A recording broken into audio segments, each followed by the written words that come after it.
ZEE5 ಇರುವಾಗ ನೀವು ನಿಮ್ಮ ನೆಚ್ಚಿನ ಶೋಗಳನ್ನ ಎಂದಿಗೂ ಮಿಸ್ ಮಾಡಿಕೊಳ್ಳುವುದಿಲ್ಲ. ಅದು ಸಂಪೂರ್ಣ ಉಚಿತವಾಗಿ. ಭಗವಂತ, ಸಿಕ್ಕಾಪಟ್ಟೆ ಬಿಲ್ಡಪ್ ಕೊಟ್ಬಿಟ್ಟಿದ್ದೀನಿ, ಅದೇನು ಅಂತ ಹೇಳು. ಅದನ್ನ ನಾನು ಹೇಗೆ ಹೇಳಿ ಶಿವಪ್ರಸಾದ್? ಹರಕೆ ಹೊತ್ಕೊಂಡಿರೋದು ನಿನ್ ಹೆಂಡತಿ, ಅದು ಆಕೆಗೆ ಗೊತ್ತಿರಬೇಕು. Logically you are correct. ಆದ್ರೆ ಸುಮಾರು ವರ್ಷದ ಹರಕೆ ಅಲ್ವಾ, ಹೇಗೆ ನೆನಪಿರುತ್ತೆ? ಶಿವಪ್ರಸಾದ್, ಈಗ ನಿನ್ಗಿರೋ ಸಾಲ ಎಷ್ಟು? ಒಂದು 30 ಲಕ್ಷ ಇರಬಹುದು. ಅದಕ್ಕೆ ಬಡ್ಡಿ ಎಷ್ಟು ಹೋಗ್ತಿದೆ? ಮನೆದು ಒಂದು 18 ಚಿಲ್ಲರೆ ಬರುತ್ತೆ. ಪರ್ಸನಲ್ ಲೋನು ಒಂದು 6,500 ಬರುತ್ತೆ. ಸೊಸೈಟಿಲಿ ಸಾಲ ತಗೊಂಡಿದ್ದೀನಿ, ಅದೊಂದು 4,500. ಅದಂತೂ 10 ವರ್ಷದಿಂದ ಕಟ್ತಾನೆ ಇದ್ದೀನಿ, ಇನ್ನೂ ತೀರೇ ಇಲ್ಲ. 10 ವರ್ಷದ ಸಾಲ, ಅದರಲ್ಲೂ ಬಡ್ಡಿನ ಸಮೇತ ನೀನ್ ಮರ್ತಿಲ್ಲ. ಹಾಗಿದ್ಮೇಲೆ 10 ವರ್ಷದ ಹರಕೆ ಹೇಗ್ ಮರೆಯೋದಕ್ಕೆ ಸಾಧ್ಯ ಅಲ್ವಾ? Logically you are right this time also. ನೀನ್ ಹೀಗೆ ಹೇಳ್ತೀಯ ಅಂತ ನನಗೆ ಗೊತ್ತು ಶಿವಪ್ರಸಾದ್. ಆದ್ರೆ ಈ ಮನುಷ್ಯರಿಗೆ ಹಣಕ್ಕಿರೋ ಬೆಲೆ ಹರಕೆಗಿಲ್ಲ. ಚಚೆ, ಹಾಗೆಲ್ಲ ಏನೂ ಇಲ್ಲ ಭಗವಂತ. ಗಿರಿ ಪಾಪದವಳು, ಅವಳು ಜೀವಕ್ಕಿಂತ ಹರಕೆ, ದೇವರ ಪೂಜೆ ಪುನಸ್ಕಾರ ಇಂಥವಕ್ಕೆ ಬೆಲೆ ಕೊಡ್ತಾಳೆ. ನೀನೇನೇ ಹೇಳಿದ್ರು ನಂದೊಂದೇ ಮಾತು ಶಿವಪ್ರಸಾದ್, ಹಣಕ್ಕೆ ಬೇಡಿಕೆ ಇದೆ, ಆದ್ರೆ ಹರಕೆಗೆ ಕಲಿಕೆ ಇದೆ. ಈ ಕಲಿಕೆಯಿಂದ ವಂಚಿತರಾದ್ರೆ ಶಿಕ್ಷೆ ಉಚಿತ, ಪಾಠ ಖಚಿತ. ಶಿಕ್ಷೆನಾ? ಏನ್ ಶಿಕ್ಷೆ? ಭಗವಂತ ಭಗವಂತ ಅಯ್ಯೋ ರೀ, ಸಾಕು ಒಬ್ಬೊಬ್ರೆ ಮಾತಾಡಿದ್ದು. ಹರಕೆ ಏನು ಅಂತ ನೆನಪಾಯ್ತು, ಹೇಳ್ತೀನಿ ಕೇಳಿ. ನಿಮಗೆ ರಾಜ ಕಂಪ್ನಿನಲ್ಲಿ ಕೆಲಸ ಸಿಕ್ಕಿದ್ರೆ 1 ದಿನದ ಮಟ್ಟಿಗೆ ಆಫೀಸಿಗೆ ರಾಜನ್ ವೇಷ ಹಾಕ್ಬಿಟ್ಟು ಕಳಿಸ್ತೀನಿ ಅಂತ ಹರಕೆ ಹೊತ್ತಿದ್ದೆ ರೀ. ಓ, ಹಾ, 10 ವರ್ಷ ಆಯ್ತಲ್ಲ, ಮರ್ತೋಗ್ಬಿಟ್ಟಿತ್ತು. ಈಗ ಹರಕೆನ್ ತೀರಿಸ್ಲೇಬೇಕು. ಅಂದ್ರೆ ನಾನು ಆಫೀಸ್ಗೆ ರಾಜನ್ ಗೆಟಪ್ಪಲ್ಲಿ ಹೋಗ್ಬೇಕಾ?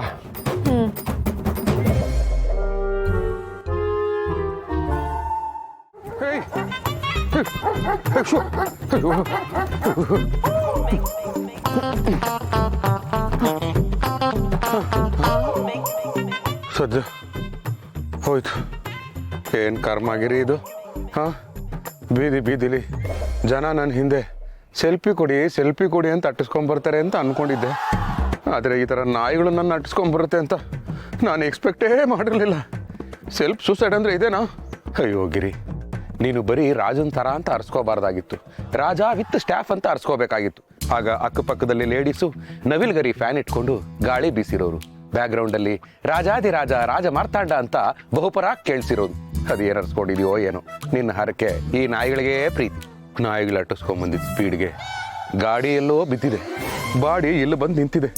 ಅಯ್ಯೋ ಅಲ್ಲ, ನಮ್ಮ ಮನೆ ಹತ್ರ ನಾನೇ ದುಡ್ಡು ಖರ್ಚು ಮಾಡಿ 2 ರೂಪೀಸ್ ಬಿಸ್ಕೆಟ್ ಹಾಕಿದ ನಾಯಿಗಳೇ ಈ ಥರ ಹಾವಳಿ ಕೊಡ್ತಾ ಇದೆ.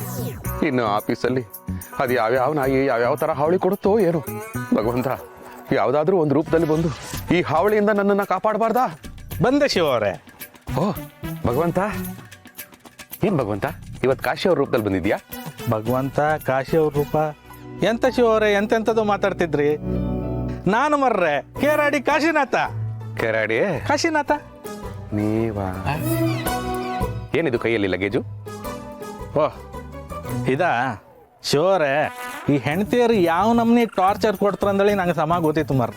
ಈಗ ನನ್ನ ಹೆಂಡತಿಯೇ ತಕಣಿ, ಅವಳು ಹೇಗಳು ಹೇಳ್ತಿರ್ತಾಳೆ, ಮಕ್ಕಳತ್ ಮರ್ರೆ ಸೊಪ್ಪು ಸುತ್ಕೊಂಡು ದೇವಸ್ಥಾನ ಎಲ್ಲ ಸುತ್ತು ಬನ್ನಿ, ಅರ್ಶಿನ ನೀರು ತುಂಬ ತೊಟ್ಲಲ್ಲಿ ಹೋಗಿ ಕೂಕಣಿ, ಹೀಗೆ ವೆರೈಟಿ ಹರಕೆ ಹೊತ್ಕೊಂತ ಇರ್ತಾಳೆ. ಅದರಿಂದ ಸಫರ್ ಆಗ್ಬೋದು ಯಾರು ಹೇಳಿ? ನಾನೇ ಮರ್ರೆ.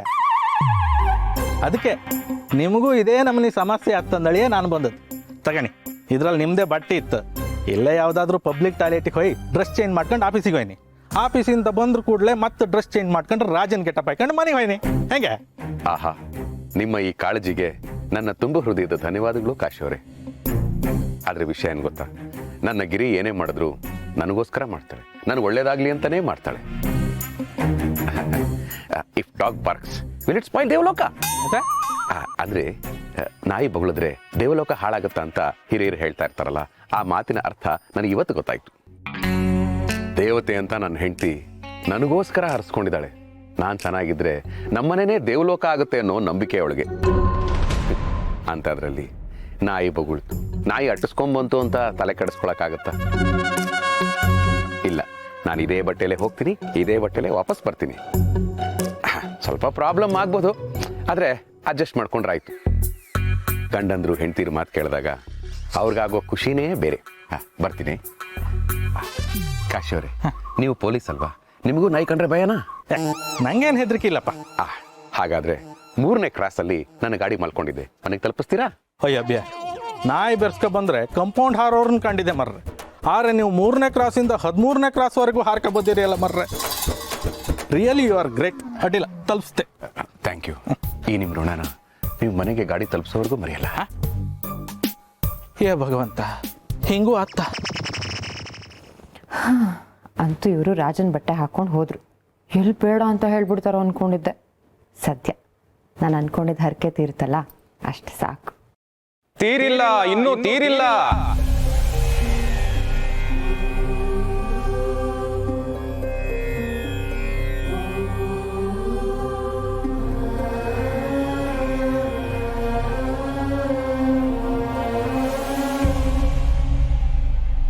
ತಾವು ತೀರಿಲ್ಲ ತಾಯಿ, ತೀರಿಲ್ಲ. ತೀರಬೇಕಾದ್ದು ಮೀರಿಲ್ಲ, ಮೀರಬೇಕಾದ್ದು ಇನ್ನೂ ತೀರಿಲ್ಲ. ತೀರದ ದಾಹಕ್ಕೆ ಮೀರದ ಮಿತಿಗೆ ಎಲ್ಲೇ ಉಂಟೆ? ನೋಡೋಕೆ ದೊಡ್ಡ ವೇದಾಂತಿ ಥರ ಕಾಣಿಸ್ತಿದ್ದೀರಾ, ಆದರೆ ನೀವು ಹೇಳ್ತಿರೋ ವೇದಾಂತ ನನಗೆ ಅರ್ಥ ಆಗ್ತಿಲ್ಲ ಸ್ವಾಮಿ. ವೇದಾಂತ? ಈ ವೇದಾಂತ ಸಿದ್ಧಾಂತ ಅಂತರಂಗದ ಒಳಗಿರೋ ಅಂತರಪಟದಂತೆ. ಮರೆತರೆ ಮರೆ, ಬೆರೆತರೆ ಬಾಳು. ಕಳೆದುಕೊಂಡರೆ ಸೂತ್ರವಿಲ್ಲದ ಗಾಳಿಪಟದಂತೆ. ಅದನ್ನು ಹಾರುವುದಷ್ಟೇ ನೋಡಬೇಕು, ಹಿಡಿದುಕೊಳ್ಳಲು ಆಗುವುದಿಲ್ಲ. ಏಕೆಂದರೆ ಕಣ್ಣಿಗೆ ಕೈ ಇಲ್ಲ, ಪಡೆದುಕೊಂಡ ಕೈಗೆ ಕಣ್ಣೇ ಇಲ್ಲ.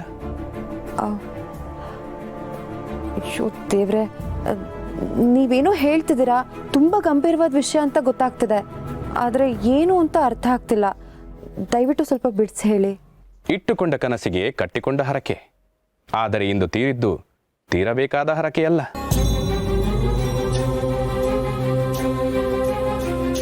ನಿನ್ನ ಕನಸಿನಲ್ಲಿ ಮನಸ್ಸಿನಲ್ಲಿ ಓಡುತ್ತಾ ಇರುವುದು ನೀ ಮರೆತ ಹರಕೆ.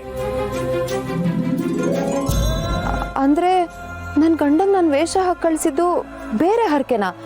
ನಾನು ತೀರಿಸ್ಬೇಕಾಗಿರೋದು ಇನ್ನೊಂದಿದೆಯಾ? ಅಯ್ಯೋ ಭಗವಂತ, ನಂಗೆ ನೆನಪೇ ಆಗ್ತಾ ಇಲ್ವೇ? ಸ್ವಾಮಿ, ಅದು ಯಾವುದು ಅಂತ ಸ್ವಲ್ಪ ಹೇಳಿ. ಹುಡುಕು ಹುಡುಕು, ಕಣ್ಣ ಮುಂದೆಯೇ ಇದೆ, ಬೆನ್ನ ಹಿಂದೆಯಲ್ಲ. ನಿನ್ನ ಮನಸ್ಸಿನೊಳಗೇ ಇದೆ, ಕನಸಿನಲ್ಲಿ ಇಲ್ಲ. ಅಂಗೈಯ ರೇಖೆಗೆ ಕನ್ನಡಿ ಬೇಕೆ? ಭಕ್ತಿಯಿಂದ ಪಡೆದ ಹರಕೆ, ಅದನ್ನು ತೀರಿಸದೆ ಹೋದರೆ ಭಕ್ತಿಯಿಂದ ಪಡೆದ ವರ ಶಾಪವಾಗಬಹುದು. ಕೊನೆಗೆ ವರಕ್ಕೆ ಭಕ್ತಿಯೇ ಇಲ್ಲದಂತಾಗಿ ಕಾಣದ ಕೈ ಕೊಂಡು ಹೋಗಬಹುದು. ಕಳೆದು ಕೂಡಿಸಿ ಗುಣಿಸಿ ಬಾಗಿಸಿದರೂ ಬರುವುದೊಂದೇ ಉತ್ತರ. ZEE5 ಆಪ್ ಡೌನ್ಲೋಡ್ ಮಾಡಿ ಎಲ್ಲಾ ಸಂಚಿಕೆಗಳನ್ನು ಸಂಪೂರ್ಣ ಉಚಿತವಾಗಿ ನೋಡಿ.